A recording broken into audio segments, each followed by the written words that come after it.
Isa po ang papel sa pinakamalagang gamit pang-eskwela ng mga estudyante. At ngayong malapit na ang pasukan, sinili po namin sa Barangay Saksi ang paggawa ng notebook sa isang paper factory sa Malabon. At narito po ang report. Nag-extend na raw ng produksyon ng papel ang mga manggagawa ng paper factory na ito sa Barangay Potreros sa Malabon.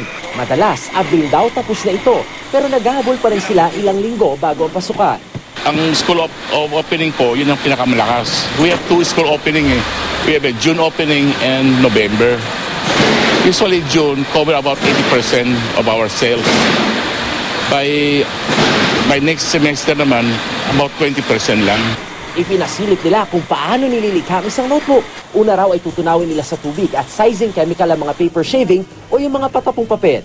Pagkatapos ay padadaanin ito sa paper cutting machine.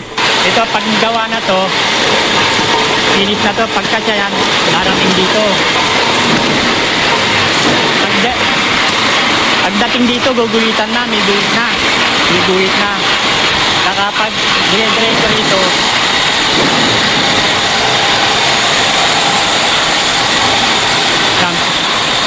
pagdating dito, ganito na. Ganito na. Papel na. Mano-manong bubutasan bago lagyan ng spring. Kada araw, kaya rin nilang makabuo ng 20,000 hanggang 50,000 piraso ng notebook. Kasi magpapasukan na po, ma'am, kasi kaya mabili. Itong notebook na to mabili. Papelat po, ma'am, nandito. Para gawing bagong notebook o pad paper, bumibili raw mga pabrika ng gamit ng papel para i-recycle sa halagang 8 hanggang 18 piso kada kilo. Bagay na pinuri ng mga environmentalist.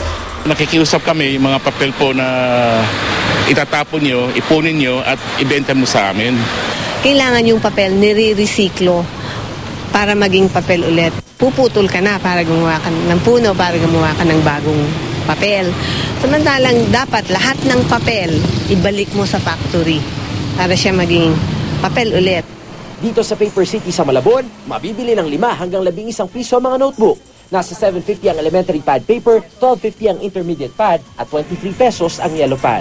Para sa Barangay Saksi, Steve Dailisa Nagula,